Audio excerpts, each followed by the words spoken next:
You spoke about a specific term that I cannot recall. I think you said about de-industrialization of India.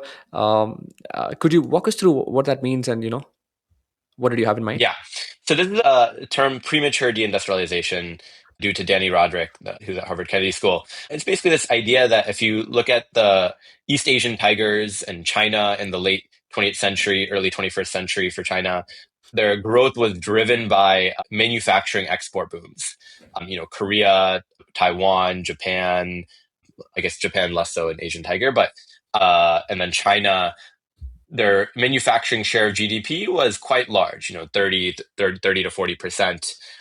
And they tapped into global markets, a huge pools of labor moved from rural areas.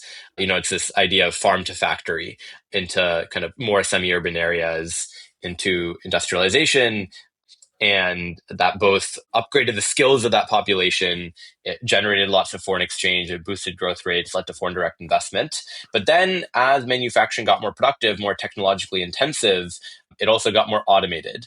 And so, manufacturing today simply employs far fewer people than it did maybe 30, 40 years ago. And second of all, China exists and China is not going away. So, China operates at such scale, and it's the economies of scale are huge, and it's also so efficient, productive because it's highly roboticized and automated that even poorer countries, India's per capita wage is maybe 5 times less than China's, 5 to 6 times.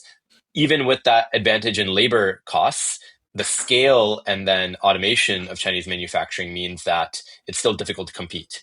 So that's this notion of premature industrialization, where India's manufacturing share of GDP is, 12, 13, 15%, depending on, which numbers you're looking at. And so that's what the point means. And I think that the worry is this cuts off the standard pathway to getting rich.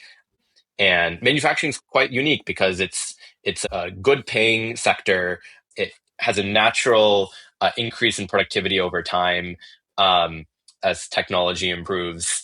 And people with relatively low skills can work in manufacturing. So the question is, what's the next sector that, as a poor country, your population can move into and has these properties? And I think people are still looking for that.